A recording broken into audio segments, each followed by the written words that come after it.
for the drivers.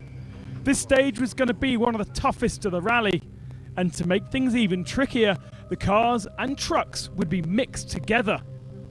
Race leader Stefan Pederhansel was to take off 3 minutes behind Gerard de Rooij. It's a close future. I will certainly switch to trucks. So it was a good strategy to start behind to see how they go, what speed they've got through the holes. It was a day for Robbie Gordon, winner of the same special back in 2010. He was on familiar soil. And he made the best of the dunes around Copiapo. Fastest time of the day at almost the checkpoints. The American rebel eventually had to settle for second position after staying stuck in the sand. Unfortunately, we spent too much time stuck. Where? At a checkpoint. They had a checkpoint on a hill, and as soon as we stopped, took them a while to stamp it, and we were stuck. Second yesterday, Frenchman Ronan Chabot had a hard task today, and there was no way he could keep up with the pace of Robbie Gordon in his SMG buggy.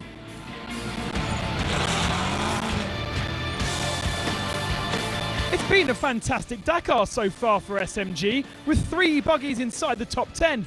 Ninth is Bernard Arandonea, and he's enjoying his best ever rally. Of the 3, Gerland Schiester is probably the most unlucky.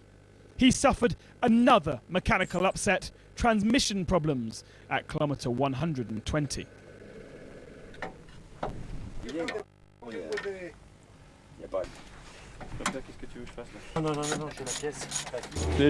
Every day I try to think of something else and remain motivated. I tell myself it's okay, that it's racing. But every day something happens. Every single day, there's always something. It's tough because seconds are hard to earn. To lead a special, you need to take a lot of risks, and it doesn't pay off, so it's frustrating.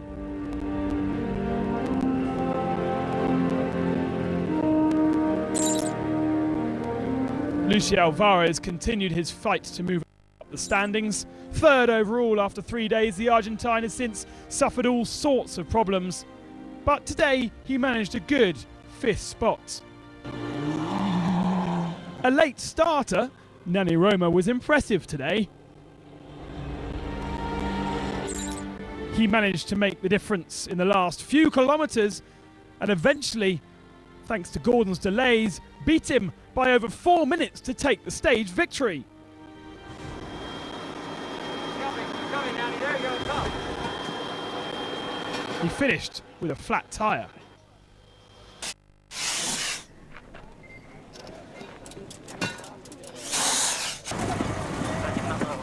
Good news for Roma, bad news for Nowitzki, who was seriously under pressure from his teammate for the 3rd spot in the podium. For Gillian de Villiers, this stage was a rare opportunity to hope for a mistake from the race leaders. No, left. Down, left. Okay, up again, no? No, right. He's on our right, yes. Far behind. But taking off ahead of the Frenchman, the Toyota didn't have the advantage and finally crossed the finishing line just 2 minutes faster than Petter. And so the Frenchman made the best of a late starting position, well focused on his own race. After overtaking de Rooij, he kept an impressive pace all the way to the finish. In the overall standings, the Frenchman holds on to that 50-minute lead.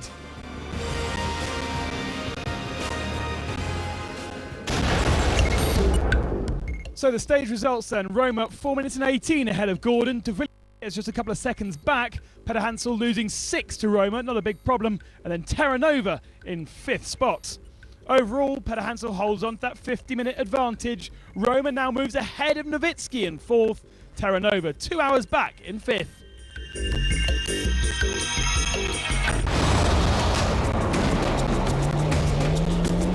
Coming next in the trucks, the Kamaz is together. Which one will be victorious today?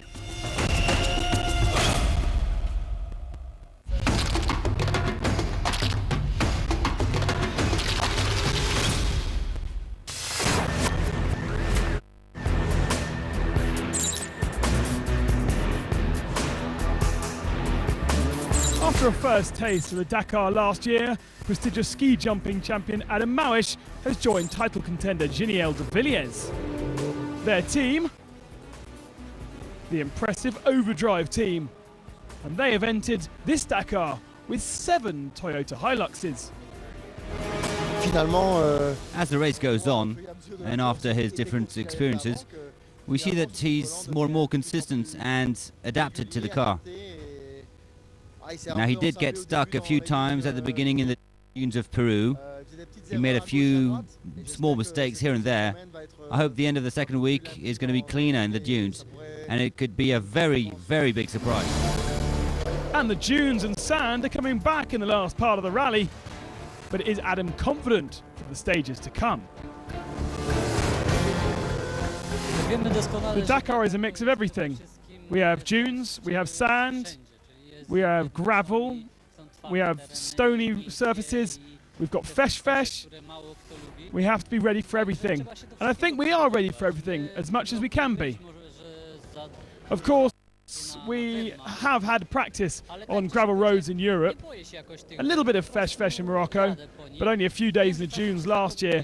But I'm okay when I'm in the dunes. I like it, to be honest, and I'm not worried about my driving on the sand. Considering it's just his second attempt, it's been a great performance from the pole.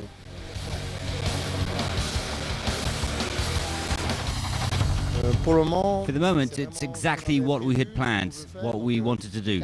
14th overall is a dream come true. He's racing the Dakar for the second time. Last year he did it in a so-so car. Then he came to the Overdrive team to enter the top 20. And he's even in the top 15 now. But honestly, we see that this guy has a great approach to trying to improve and start a second career. I hope it's going to be with us at Overdrive.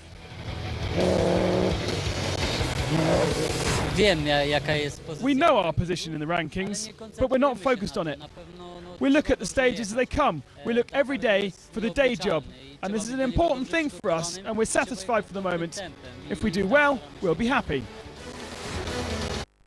After spending many new years standing on the Four Hills podium, perhaps one day we'll see Mawish mounting the podium for a win on the Dakar.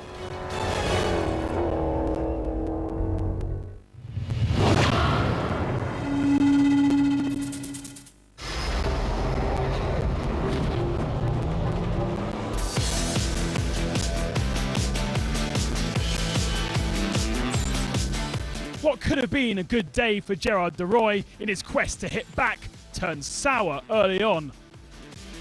He attempted this downhill section that Francisco Lopez had done early on and picked up a puncture.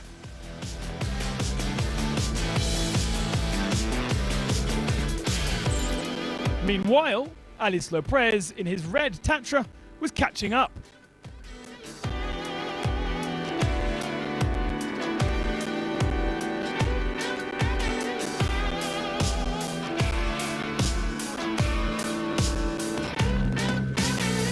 At CP4, the Czech driver was in second, but he lost time at the finish.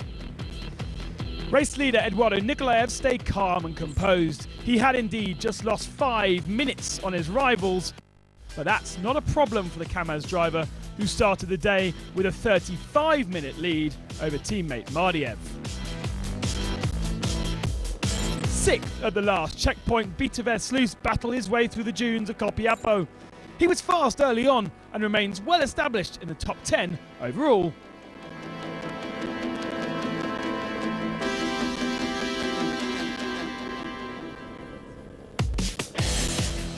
Fifteenth overall, Mickey Biazian lost time helping Gerard de Roy early on, but at CP4 he was in winning pace.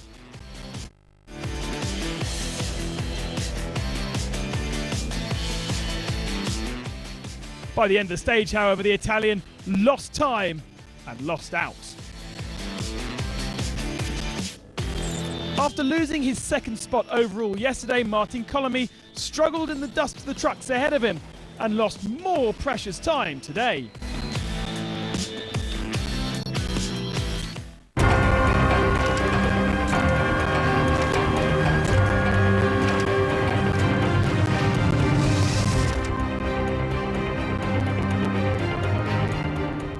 First of all, the Nega Pass is legendary.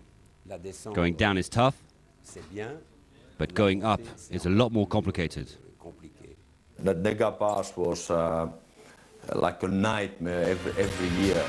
Ari Vatanen in his Peugeot 405 and Jackie Ickx in a Lada POC were two of the main contenders in 1990. Stage 15 and the Nega Pass will remain in the memories of many. It was like a mountain in front of you and you didn't know what's going to happen, and it was really, frightening thought having to face Nega Pass. And curiously, at a moment, someone went the wrong way, and the tracks took us to the summit of dunes. And then all we had were dunes and halls. We didn't know where we were, and the competitors started turning in rounds. It started with one track, and then there were hundreds. It even started raining. It's raining in January. The sand was wet and soft beneath. So everybody was afraid of that pass because so many things could and did happen there. I saw a sign on a rock far ahead. We had also walked a lot to find the good way. We managed to be the first to find the good path, but we must have finished at around 7:30 in the evening. I believe it's the toughest stage I've ever done on a Dakar, and in all the rallies I've done. We had no idea how much time we had lost and how much the others had lost, and we tried to calculate it, Bruno, that well, we lost that much time, but what about if they lost? Are we still in the lead? Are we not in the lead? And only at the end of the day then you find out where you stand. The gaps were huge, not in minutes or seconds, but in hours. Fantastic, fearful memories of Nega Pass.